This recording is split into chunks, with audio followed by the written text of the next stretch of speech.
Bismillahirrahmanirrahim. Allahumma inna nas'aluka ilman nafi'an wa rizqan tayyiban wa amalan mutaqabbala. Allahumma anfa'na bima 'allamtana wa 'allimna bima yanfa'una wa zidna ilma. Amin ya Allah ya rabbal alamin. Sebelum saya mulai, mohon bisa diizinkan share screen ya. Bismillahirrahmanirrahim. Uhayyikum jami'an bi tahiyyatil islamil khalidah wa tahiyyatul islami salam. Assalamualaikum warahmatullahi wabarakatuh. Alhamdulillahi rabbil alamin wa bihi nasta'inu ala umurid dunya waddin. Asyhadu an la ilaha illallah wa asyhadu anna Muhammad Rasulullah. Allahumma fasalli wa sallim wa barik ala sayyidina Muhammad sayyidil mursalin wa ala alihi wa sahbihi ajma'in, amma ba'du. Alhamdulillah, pada sore hari ini kita masih diberikan kenikmatan ya, siang menuju sore ini pada indahnya uh, bulan Ramadan.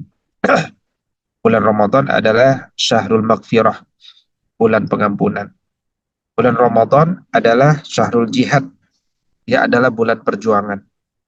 Bulan Ramadan bukanlah bulan sedang belajar, meskipun ada banyak pelajaran ya dalam Ramadan ini.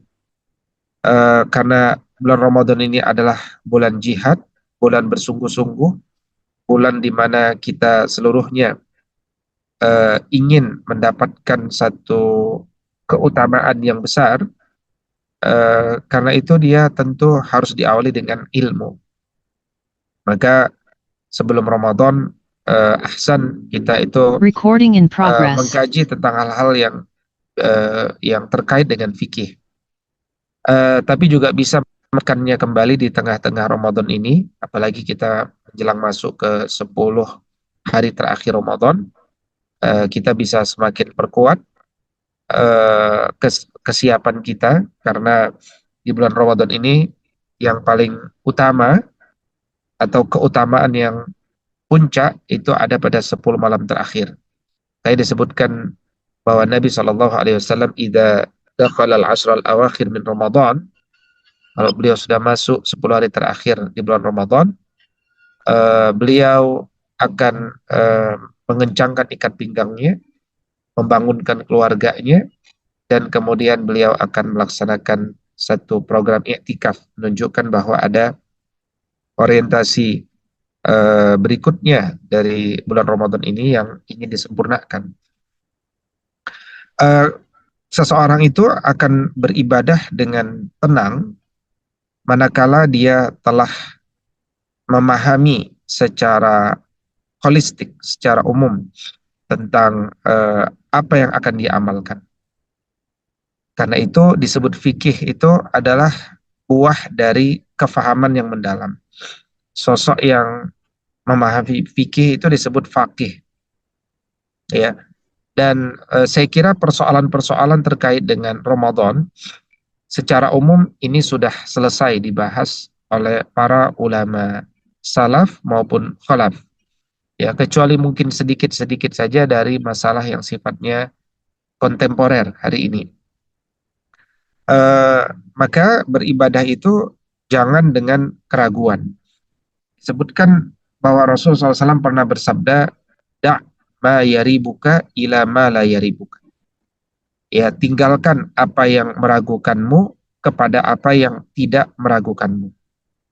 Ya, jadi kalau kita sudah tidak ragu, berarti akan muncul keyakinan.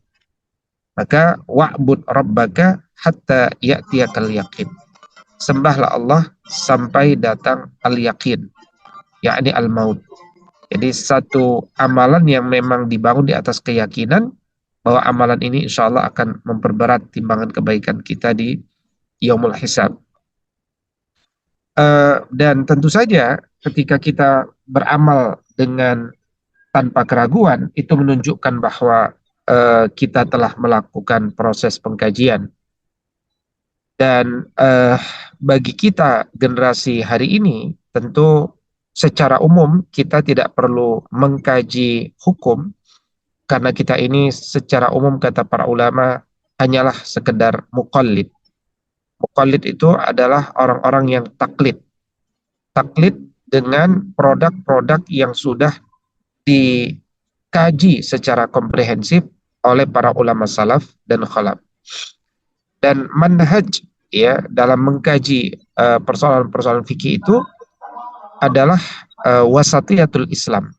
Wasatiyatul Islam yaitu sesuatu yang berusaha berada pada pertengahan dari seluruh keragaman pendapat yang ada dan kemudian berusaha mengambil al-jam' wa taufiq, benang merah ya. Dan mengambil benang merah setelah mengumpulkan dari berbagai pandangan yang ada.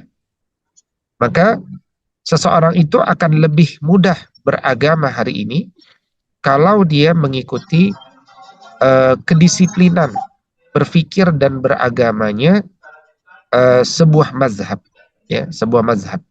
Jadi itu sangat membantu. Ketika orang hari ini bermazhab, akan sangat membantu sekali bagi seseorang itu untuk dapat kembali pada Al-Quran dan As-Sunnah secara efektif, secara disiplin, secara bertanggung jawab, gitu. Maka pengkajian-pengkajian dalam masalah apa hukum ini dan itu sangat terkait dengan preferensi mazhab yang kita gunakan. Sekali lagi, menggunakan mazhab bermakna berpegang teguh pada ulama salaf yang paling otoritatif di zaman mereka hidup. Ya, jadi bermazhab berarti mengikuti ulama salaf. Mengikuti salaf berarti mengikuti perintah daripada Rasul Shallallahu Alaihi Wasallam. Maka dengan demikian bermazhab adalah sebuah keniscayaan hari ini, sehingga cara beragama kita betul-betul dapat terukur, disiplin dan bisa dipertanggungjawabkan. Ya. Nah, sahabat semuanya yang mudah-mudahan dimuliakan Allah Subhanahu Wa Taala, maka dengan keyakinan di atas pengkajian ilmu kita akan mendapatkan beberapa jawaban-jawaban secara umum ya. Nah, ini ada 8 hal yang perlu didiskusikan bersama terkait dengan keraguan-keraguan yang sering muncul ya. Yang pertama adalah terkait doa berbuka puasa ya. Doa berbuka puasa. Apakah Allahumma lakasumtu atau dhahabat dhama'u ya, apakah Allahumma lakasumtu ataukah dhahabat dhama'u. Nah, tentu ini juga sangat membutuhkan metodologi. Maka hari ini kalaupun seseorang itu tidak mendapatkan pendapat ulama mazhab, maka dia bisa taklid pada metodologi ya, pada metodologi tentang membaca sesuatu. Misalkan kemudian terkait tentang doa ya, berbuka puasa. Kalau kemudian kita merujuk kepada pendapat, kalau kita merujuk pada teks-teks hadis ya misalkan, kalau kita merujuk pada teks-teks hadis, ya kita akan mendapati bahwa ada pendapat-pendapat atau ada teks ya yang kemudian bisa difahami secara berbeda ya. Misalkan teks Allahumma lakasumtu wa ala rizqika aftartu ya. Allahumma lakasumtu wa ala rizqika aftartu. Artinya Allahumma ya Allah, bagimu aku berpuasa,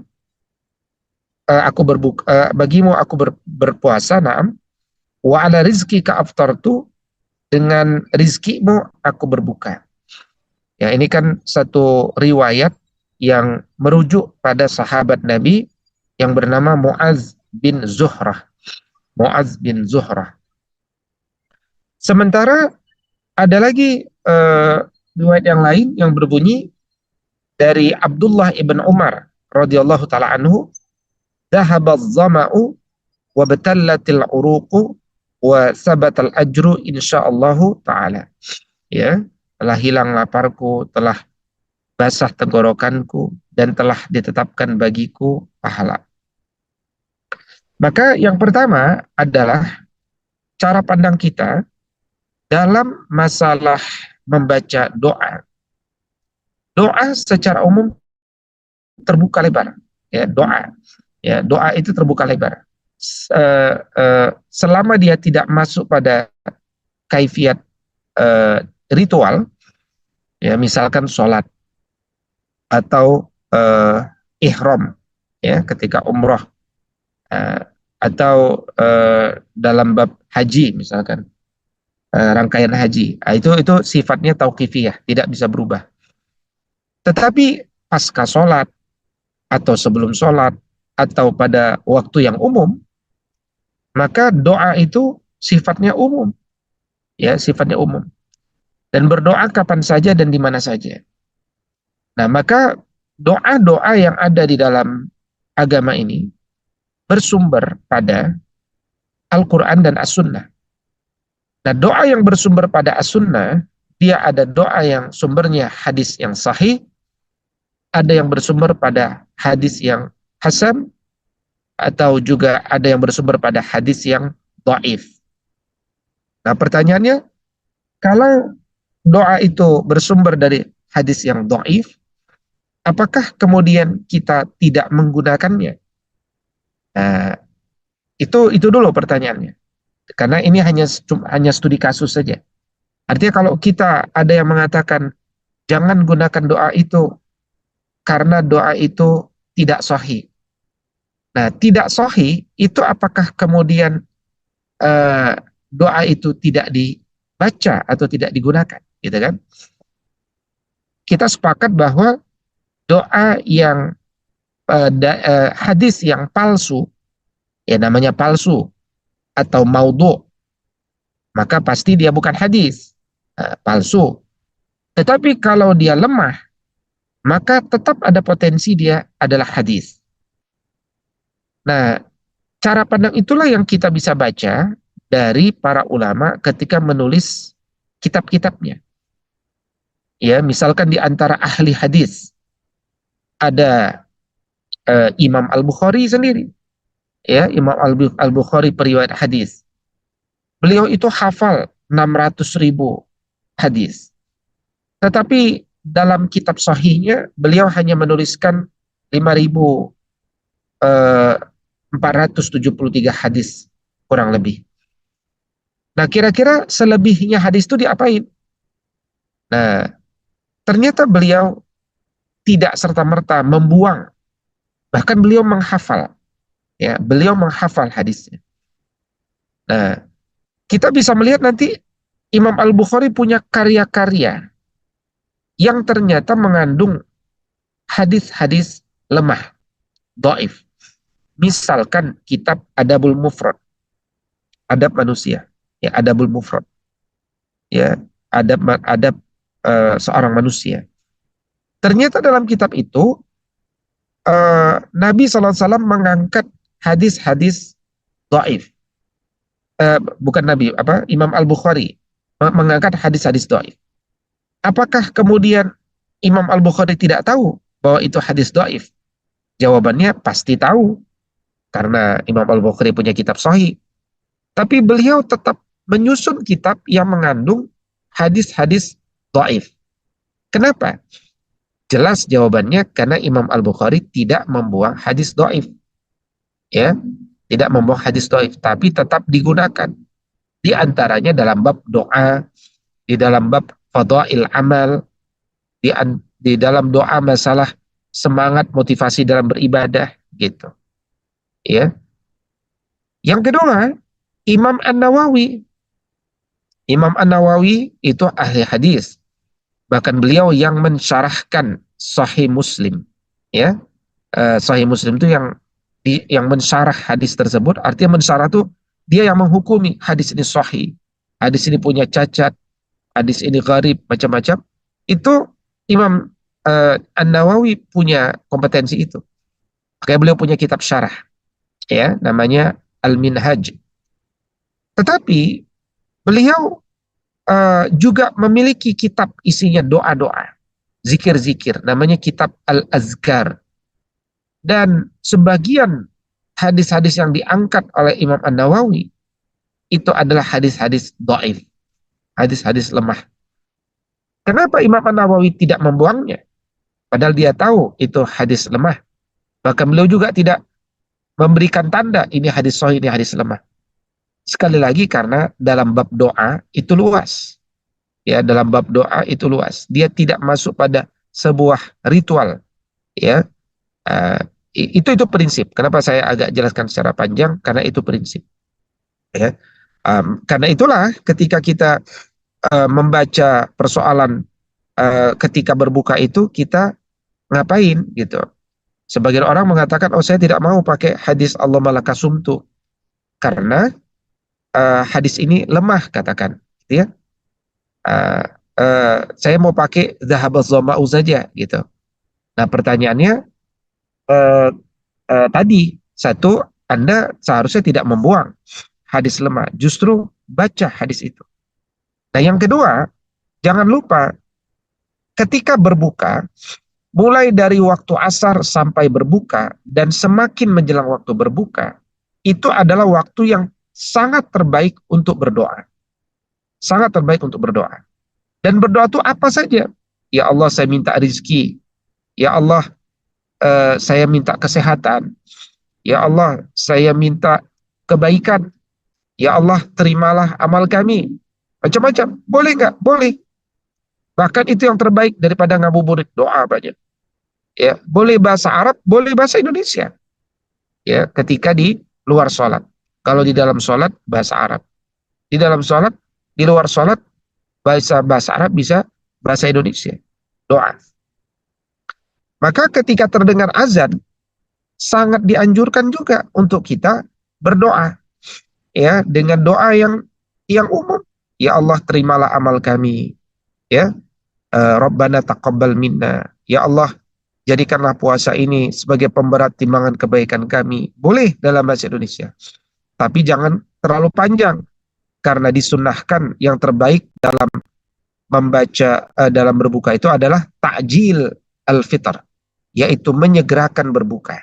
Ya, bukan memperlambat berbuka. Tapi juga jangan diremehkan bahwa waktu menjelang berbuka itu kita hendaknya berdoa. Nah, itu. Ya. Nah, apalagi kita membaca satu doa yang dia merupakan hadis, gitu. Tentu itu lebih utama. Maka para ulama tidak ada mempersoalkan, ya, untuk membaca doa Allahumma laka sumtu wa ala rizqika aftartu, ya, dan boleh ditambahkan lagi, ya, Allahumma laka sumtu wa bika amantu wa ala rizqika aftartu birahmatika ya arhamar rahimin.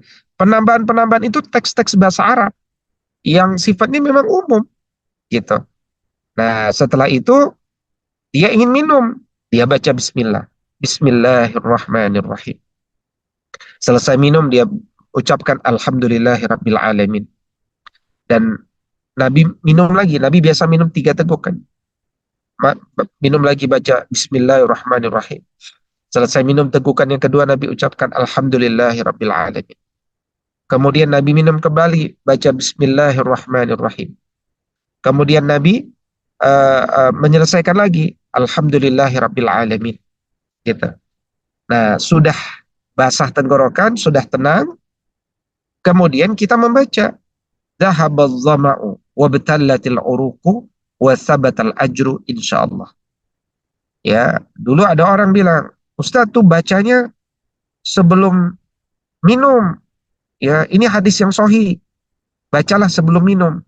Dhahabal dhama'u. Nah, itulah karena kita enggak paham.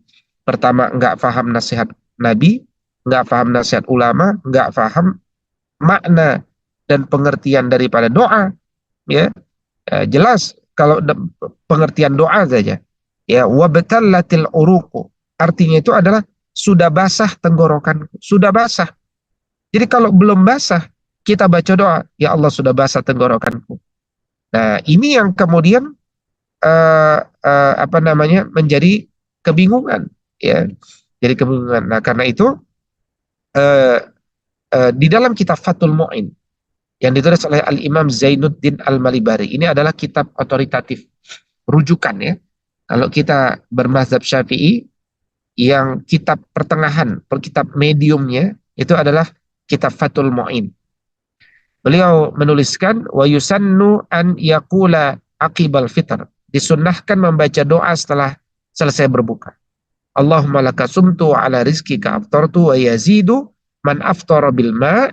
Dan bagi orang yang berbuka dengan air, kemudian dia berdoa dhahaba dhama'u wa batallatil uruqu wa sabatal ajru insyaallah taala. Nah, ternyata ya para ulama memadukan dua redaksi ini, menyatukan dua redaksi ini.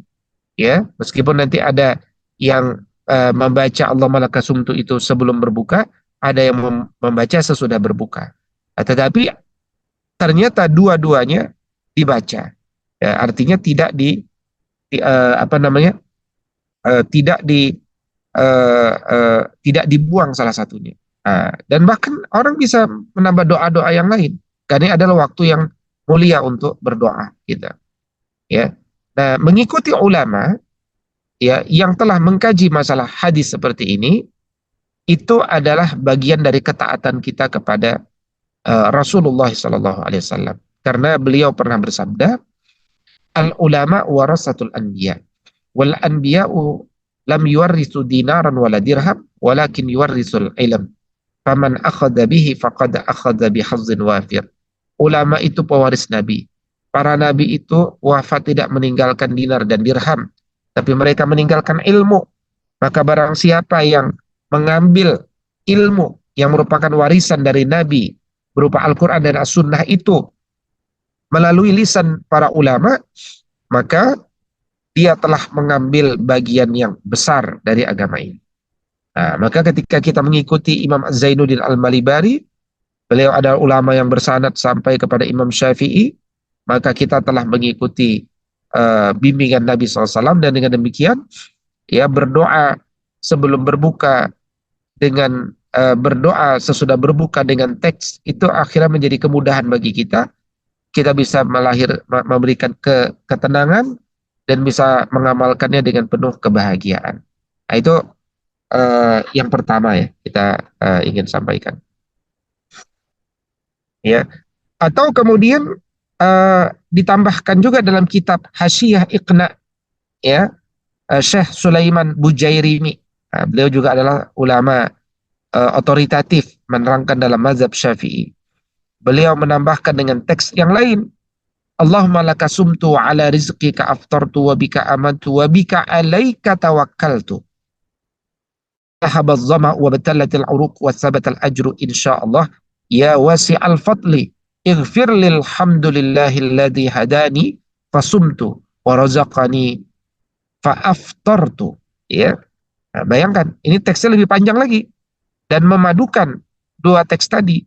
Itu menunjukkan Syekh Sulaiman Bujairimi ingin menjelaskan, ya itulah luasnya keutamaan dan keberkahan puasa Ramadan itu, sehingga kemudian ditambah doa itu dengan tambahan-tambahan doa yang kemudian memuji Allah, ya, meminta keberkahan dari Allah, ya, meminta keutamaan dari Allah, ya, itu yang kemudian dipahami oleh Syekh Sulaiman Bujairimi, gitu ya. Nah, ini perkara masalah doa, ya. Baik. Nah, kemudian dalam masalah yang kedua ya, yaitu masalah tarawih 11 atau tarawih 23 rakaat. Nah, ini lebih menarik lagi. Kenapa? Karena pertanyaannya harusnya jangan hanya dua, jangan tarawih 11 atau 23 rakaat, gitu kan? Karena kalau kita membaca apa ya? Jadi kalau kita ini mengkaji hadis Sahih riwayat Al-Bukhari. Referensi kita itu nanti adalah kitab Fathul Bari, ya. Kalau kita mengkaji Sahih Al-Bukhari, referensi utama kita itu pasti adalah di antaranya Fathul Bari yang ditulis oleh Al-Imam Ibn Hajar Al-Asqalani, yang ditulis oleh Al-Imam Ibn Hajar Al-Asqalani. Nah, yang menarik di dalam kitab Fathul Bari, Al-Imam Ibn Hajar menjelaskan bahwa dalam sejarah peradaban ini jumlah rakaat sholat tarawih itu ada 11, 13, 21, 23, 39, 41, 47. Nah, kalau kita masih berdiskusi masalah 11 dan 23, sementara ulama di masa-masa awal itu sudah bahkan mempraktekkan ada yang 39 rakaat, 41 rakaat, dan 47 rakaat termasuk dengan witir. Kata siapa? Kata Ibn Hajar Al-Asqalani dalam kitab Fathul Bari. Ya, bahkan Imam Syafi'i Nasirus Sunnah, dia adalah orang yang bergelar penolong sunnah, sangat getol dalam menghidupkan sunnah. Beliau menjelaskan, Imam Syafi'i, dan Imam Syafi'i ini punya musnad, ya, musnad Syafi'i, punya kitab hadis juga beliau. Saya melihat orang-orang Madinah melakukan sholat 39 rakaat, sementara orang-orang Mekah melaksanakan 23 rakaat. Ya. Jadi Imam Syafi'i bersaksi bahwa orang-orang, nah kalau Imam Syafi'i bersaksi itu berarti ulama salaf, ya, karena Imam Syafi'i itu lahir tahun 150 Hijriah, ya, katakan beliau melihatnya 30 tahun kemudian lah, tahun 180 Hijriah gitu, ya, tahun 180 Hijriah, ya. Beliau melihat bahwa di Madinah itu sholatnya berapa tadi? 39 rakaat. Sementara di Mekah itu sholatnya 23 rakaat. Dan berjalan saja. Ya, berjalan saja. Biasa itu. Ya, dan menarik kalau Madinah sholat 39 rakaat ternyata tidak ada yang mengomentari. Ya. Itu berarti ada perhatian yang lain tuh dari orang-orang Madinah. Ya, karena Madinah di tahun 180 Hijriyah berarti kan tidak jauh rentangnya dari kehidupan Nabi SAW. Ya, hanya sekitar ya 2 generasi, ya, hanya sekitar 2,5 generasi gitu. Ya, dan dalam generasi itu rasanya tidak mungkin ajaran agama itu diubah sedemikian rupa gitu. Karena sanadnya sangat dekat di Madinah itu. Artinya di Madinah, di kota Nabi, Nabi wafat, para sahabat berkumpul di sana, ternyata dilaksanakan sholat tarawih 39 rakaat. Ya. Dan sementara di Makkah 23 rakaat. Itu fakta realitasnya. Nah, berbeda nanti kalau kita dibuka pendapat Imam An-Nawawi, ya, ketika menjelaskan para ulama itu sepakatnya sholat tarawih itu apa sih hukumnya? Oh, mereka dikatakan hukumnya sunnah. Jumlahnya berapa rakaat? Kata Imam Nawawi sunnahnya 20 rakaat. Ya sunnah, ya. Sunnahnya 20 rakaat. Dan setiap 2 rakaat itu satu salam. Ya. Setiap 2 rakaat satu salam. Itu Imam Syafi'i. Mazhab Syafi'i. Begitu juga mazhab Hanbali. Ya. Begitu juga mazhab Hanafi. Sepakat bahwa sholat tarawih itu 20 rakaat. Nah, yang berbeda justru yang memilih 8 rakaat itu hanyalah Imam Malik. Imam Malik sholat tarawih 8 rakaat. Tapi kebanyakan ulama Malikiyah justru nantinya sholatnya 20 rakaat. Gitu. Sholat tarawihnya 20 rakaat.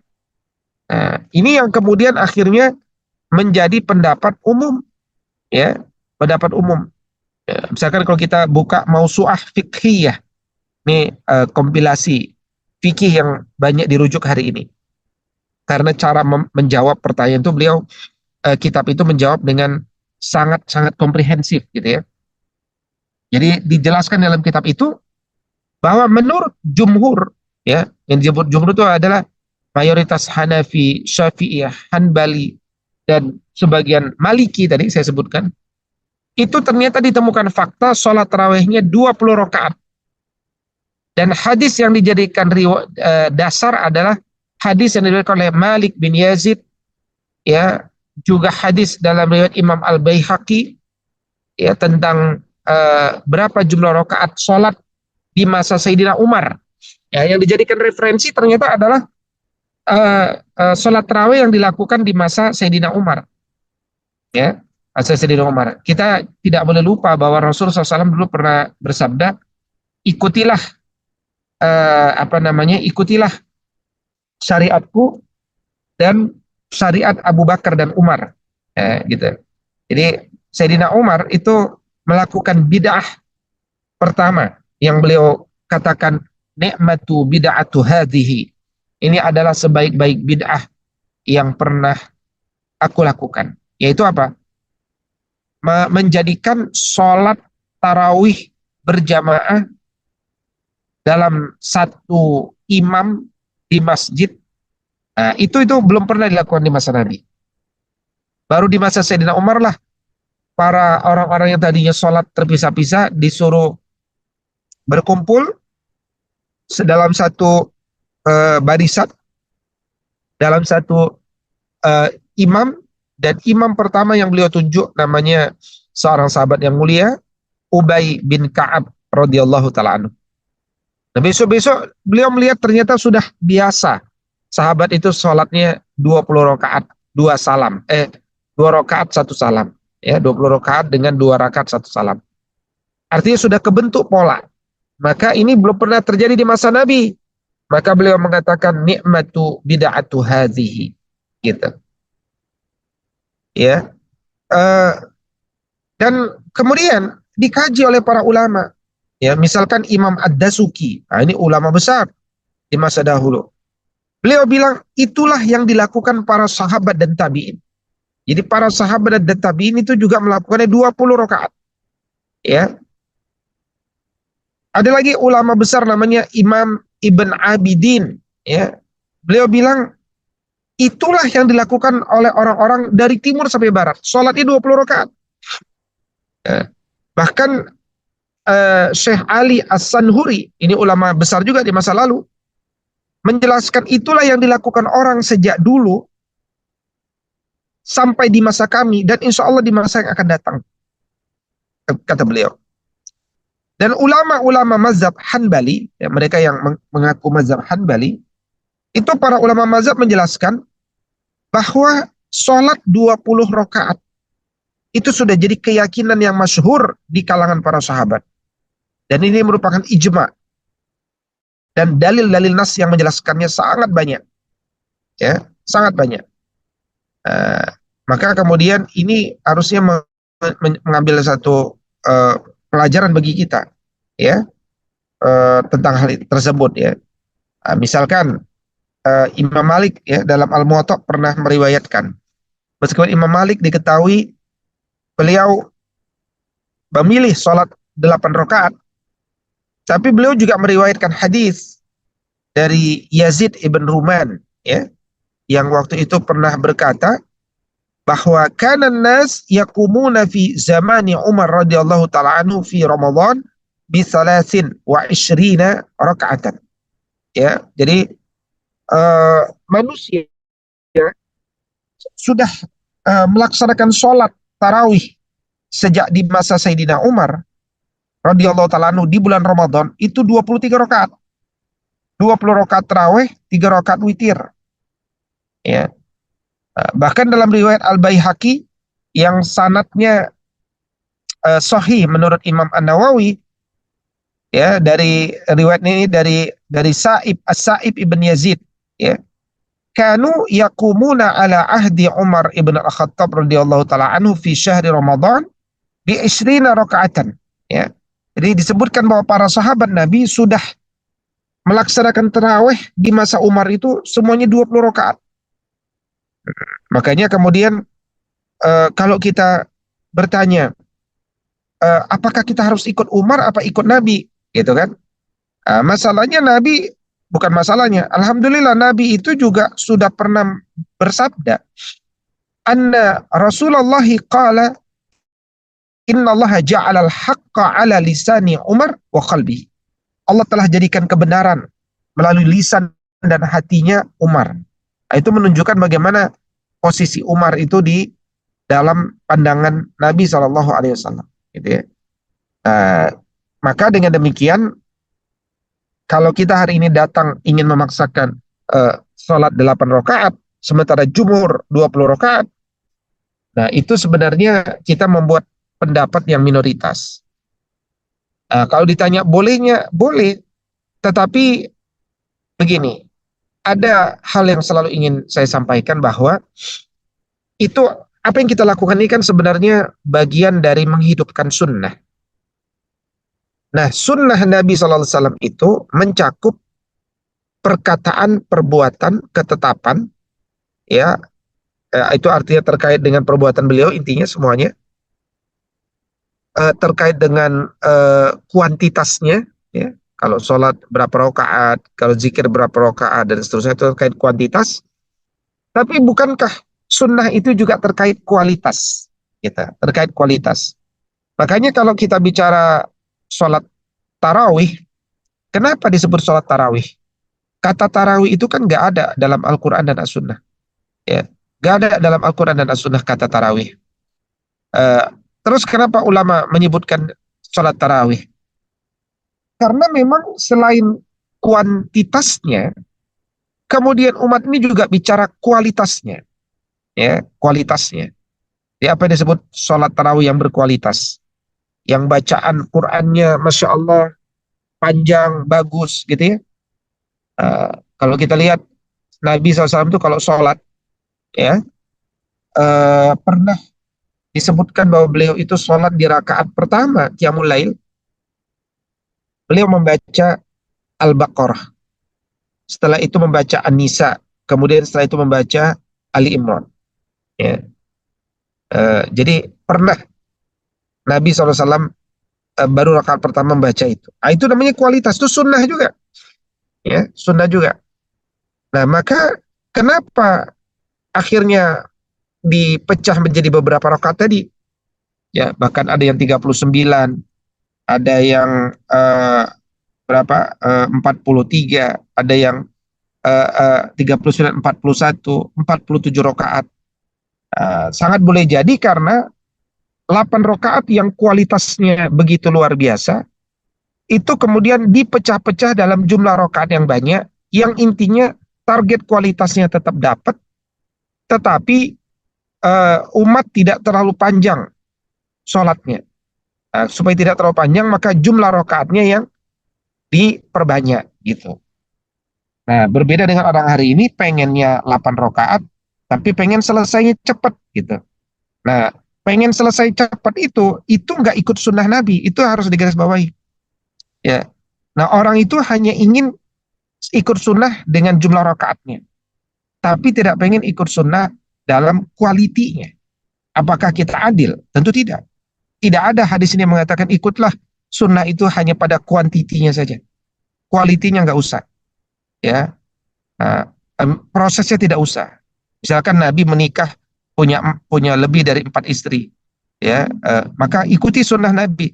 Nikahlah 2, 3, 4, itu sunnah. Tapi kita nggak pernah mengikuti sunnah prosesnya, sunnah keadilannya, sunnah kualitinya. Tentu bukan itu pelajaran Islam. Pelajaran Islam itu wasatiyah, itu dia berbicaranya lengkap, komprehensif. Gitu. Nah, maka dengan demikian, Anda mau sholat berapa rakaat, nggak ada masalah. Terbuka lebar kesimpulannya. Anda bisa sholat 8 rakaat, Anda bisa sholat 13 rakaat, 21 rakaat, 23 rakaat, 39 rakaat, 41 rakaat, 47 rakaat. Yang terpenting Anda nikmat dalam sholat itu. Ya, arih Nabi sholah ya Bilal. Istirahatkan kami dengan sholat ini wahai Bilal. Ya, makanya disebut tarawih. Boleh jadi karena roha ba'da sholah. Ya, disebut sholat tarawih karena sholat ini membutuhkan istirahat setelah sholat. Makanya disebut tarawih. Ya, bacaan Qurannya panjang. Berarti bukan disebut tarawih kalau bacanya pendek sebenarnya. Cuman daripada orang hari ini nggak sholat tarawih, ya di tengah katanya kesibukan kita begitu banyak, ya sudahlah 8 rakaat. Kalau bisa setiap rakaatnya dua ayat aja, jangan panjang-panjang. Ya kan? Itu kan sebenarnya bukan sunnah. Itu namanya exit door, jalan keluar daripada umat ini nggak sholat taraweh, malah mutung pulang ke rumah, dah saya malas ke masjid, sholatnya kepanjangan imamnya. Itu kan persoalan bagi agama. Nah, dia malah tidak qiyamul lail nantinya, ya kan? Malah membuat dia jauh dalam beragama. Maka pengurus itu tidak boleh ego, imam tidak boleh ego. Maka akhirnya diturutilah kemauan jamaah, gitu kan, kira-kira. Uh, itu kira-kira terkait masalah sholat tarawih. Jadi yang penting nikmati. Ya, prinsip dalam sholat tarawih itu adalah satu, kalau kita sudah memulai bersama imam, ya katakan kita lihat imamnya ternyata 11 rakaat. Mohon maaf, saya ulangin. Misalkan ternyata imamnya 23 rakaat, ya. Kita berfaham 11 rakaat. Kemudian setelah 8 rakaat kita mundur. Saya pulang aja lah 8 rakaat, soalnya saya cuma 8 rakaat, saya nggak mau 20 rakaat. Apa yang persoalan di sana? Jelas dia tidak dapatkan apa yang Rasul janjikan, bahwa orang yang uh, memulai dan pulang bersama imam, dia akan mendapatkan keutamaan seakan-akan sholat malam semalam suntuk. Itu dia nggak dapat. Kenapa? Imam belum pulang, dia udah pulang. Itu kan berarti kita nggak paham secara komprehensif. Nah, itu uh, uh, challenge yang kedua, ya. Nah, kemudian challenge terkait tentang sholat witir. Ya, sholat witir ini 2 rakaat 1 salam, atau sholat 2 atau 3 rakaat 1 salam, gitu kan? Ini kemudian juga dibahas, ya, oleh para ulama terkait tentang masalah ini. Ya, jadi memang kalau udah bicara sholat sunnah itu wilayahnya kaitannya luas. Ya, contoh kalau puasa, ya, puasa Ramadan, puasa wajib itu nggak bisa niatnya setelah waktu azan subuh, nggak bisa. Dia harus sebelum azan subuh. Paling bagus diinapkan. Kalau puasa sunnah, eh, habis sholat kita mau minum mau makan gak ada makanan, ya udah nggak usah, ya udah kita niat puasa, boleh, itu puasa sunnah. Ya, kalau ibadah sunnah itu sifatnya umum, ya. Yang persoalan tuh akhirnya bukan bukan tentang amalan sunnahnya. Persoalan adalah kalau mereka nggak melakukan amalan itu, gitu. Ya, jadi yang persoalan itu bukan karena berapa jumlah rakaat uh, tarawih atau witir, tapi persoalan itu ada kalau dia nggak tarawih dan dia nggak witir, itu persoalan, ya. Uh, nah, karena itu kemudian terkait sholat witir, ya, sholat witir misalkan berapa rakaat, ya, yang katakan pertanyaan yang terbaik, gitu. Nah, tentu terbaik itu sekali lagi ada metodenya. Metode tadi adalah mengikuti ulama. Nah, mengikuti ulama. Coba kita lihat mazhab Syafi'i, karena negeri kita ini mayoritas Syafi'i. Buka misalkan kitab Fathul Mu'in kembali, ya, karya Zainuddin Al-Malibari. Beliau mengatakan bahwa sholat witir itu minimal 1 rakaat. Minimal 1 rakaat. Meskipun enggak didahului sholat sunnah, ya, baik sholat sunnah ba'diyah isya atau sholat lainnya, minimal witir 1 rakaat. Ya. Tapi jumlah rakaat yang mendekati sempurna, kata Imam Nawawi, itu 3 rakaat. Jumlah witir yang paling sempurna itu 5 rakaat, 7 rakaat, 9 rakaat. Nah, Masya Allah. Ini sudah bicara, bukan bicara 2 rakaat 1 salam atau 3 rakaat nih. Tapi ulama dulu sudah mengatakan sholat witirlah kalian 9 rakaat. Gitu kan? Itu yang terbaik. Makin banyak sholat witir yang makin terbaik. Ya.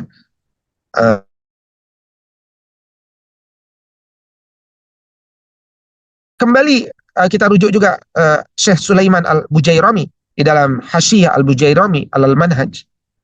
Beliau bilang, bagi orang yang melaksanakan witir lebih dari 1 rakaat, boleh baginya untuk menyambung witir dengan apa? Dengan tasyahud, ya, dengan tasyahud di akhir rakaat atau dua tasyahud di dua rakaat terakhir. Ya, kenapa? Ini berdasarkan hadis yang sama riwayat Imam Muslim. Tapi praktek yang pertama, satu tasyahud lebih utama dalam ya, jadi satu tasyahud itu lebih utama. Ya, eh, kalau kaitan dengan menyambung rakaat dilarang lebih dari dua tasyahud dan juga tidak boleh melakukan awal dari dua tasyahud, ya, eh, karena praktek itu nggak pernah ditemukan di dalam sholat Nabi SAW. Ya, nah, jadi justru Al-Bujairimi mengatakan yang paling utama itu justru adalah yang uh, uh, satu salam, gitu ya. Nah itu contoh ya. Uh, di dalam kitab Fathul Mu'in, Syekh Zainuddin Al-Malibari juga ada menuliskan tuh satu kalimat bahwa menyambung rakaat witir merupakan sesuatu yang menyelisihi yang utama, khilaful aula, ya. Jadi menyambung 3 rakaat witir sekaligus itu makruh, sebab ada larangan jangan kalian menyerupakan sholat witir dengan sholat maghrib. Nah, ini juga pemikiran nih. Oh, berarti jangan disambung. Berarti harus dipisah. Kalau uh, dia khawatir seperti sholat maghrib. Tapi kan sebenarnya nggak seperti sholat maghrib, karena uh, sholat maghrib itu ada 2 kali tasyahud. Sementara ini tidak ada 2 kali tasyahud. Ini adalah tasyahud masing-masing gitu. Atas dasar perbedaan itu kemudian ulama wajar berbeda pendapat. Nah, ada yang 2 rakaat 1 salam, ada yang 3 rakaat 1 salam. Teksnya sama, tetapi maksud dan tujuannya berbeda. Ya, karena 3 rakaat 1 salam itu tidak sama dengan sholat maghrib, ya, nggak sama. Ya, sholat maghrib itu ada apa namanya? Ada duduk tahiyat awal, ya. Uh, ya, seperti itu. Namun secara umum orang para ulama memang menyukai 2 rakaat 1 salam karena itu sifatnya umum, ya, sifatnya umum. Nah, maka kalau dalam mazhab Syafi'i lebih banyak dijumpai yang 2 rakaat 1 salam, ya, lebih banyak dijumpai 2 rakaat 1 salam. Tapi sebagian lagi seperti itu. Jadi Anda ingin melakukan 2 rakaat 1 salam, ada pendapat ulamanya. Ada yang Anda ingin melakukan yang 3 rakaat 1 salam, karena 3 rakaat itu ganjil, itu juga ada uh, uh, pertimbangannya, ya. Nah, dan masing-masing punya alasan yang kuat, gitu. Contoh misalkan kalau kita ingin menguatkan yang 3 rakaat 1 salam, 3 rakaat 1 salam kalau dipecah jadi 2 rakaat dan 1 salam, maka 2 rakaatnya itu kesannya bukan witir, gitu. 2 rakaatnya kesannya bukan witir. Dan kalau ternyata dia tidak melakukan yang 1 rakaat, 2 rakaatnya jadi batal, gitu. Maka bukankah lebih baik dikerjakan 3 rakaat langsung, dan karena memang niatnya witir, niatnya sejak awal witir secara jumlah, witir itu artinya ganjil, gitu. Nah, kan akhirnya pegangannya sama-sama kuat, gitu. Agar sama-sama kuat, ya sudah, yang penting kita melaksanakan sholat witir, gitu, ya, melaksanakan sholat witir. Gitu kira-kira cara pandang para ulama itu. Jadi kita sudah tidak lagi perlu bingung dalam masalah itu, ya. Nah, baik, berikutnya yang keempat adalah uh, terdengar azan subuh, ya, terdengar uh, azan subuh. Apakah kemudian setelah azan subuh itu kita masih boleh makan? Ini uh, tentu membutuhkan beberapa kesepakatan, ya. Kenapa? Pertama, waktu yang disebut makan itu adalah yang paling utama itu sebelum waktu imsak, ya, sebelum waktu imsak. Nah, waktu imsak itu adalah waktu yang dianjurkan untuk menahan makanan, menahan dari makan, bukan mengharamkan makan. Ya, imsak itu menahan makan. Jarak dari imsak daripada menahan makan itu sekitar 50 ayat. Ya, 50 itu diambil dari mana? Dari hadis. Ya, hadis dari Zaid bin Sabit radhiyallahu taala anhu. Ketika beliau uh, mengatakan tasaharna ma'an Nabi sallallahu alaihi wasallam. Saya pernah loh sahur sama Nabi sallallahu alaihi wasallam. Summa qama ila shalah. Kemudian kami pun setelah sahur melaksanakan sholat. Sholat apa? Sholat subuh maksudnya. Kemudian Zaid bin Sabit, kemudian Anas bin Malik, ya, radhiyallahu taala anhu, pembantu Nabi SAW, bertanya kepada Zaid, kam kana bainal azan was sahur? Berapa jarak antara azan subuh dengan sahurnya kalian itu? Kata Zaid bin Sabit, qadra khamsina ayah, sekitar 50 ayat saja. Nah, di sini jelas sekali terlihat bahwa ada jeda yang cukup panjang antara sahur dengan sholat subuh, ya. Dan hikmahnya apa? Hikmahnya supaya tidak bercampur, ya.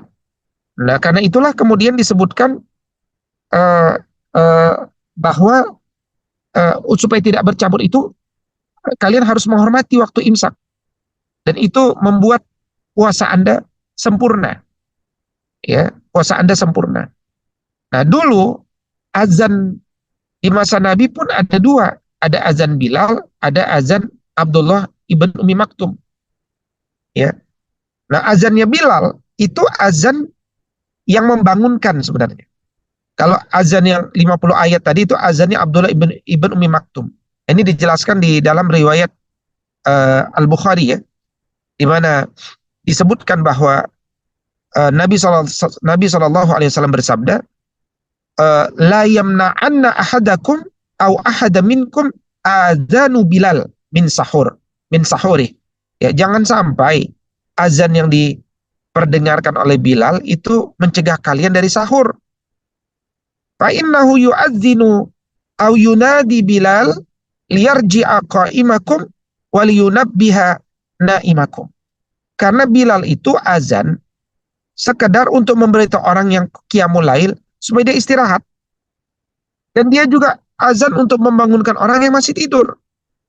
Jadi anna Bilal kana yu'azzin Bilal kana yu'azzin bilailin. Kalau Bilal itu azannya di waktu malam. Maka faqala Rasulullah SAW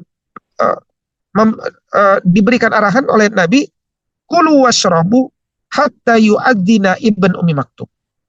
Maka makan dan minumlah kalian sampai terdengar azan Abdullah ibn Umi Maktum.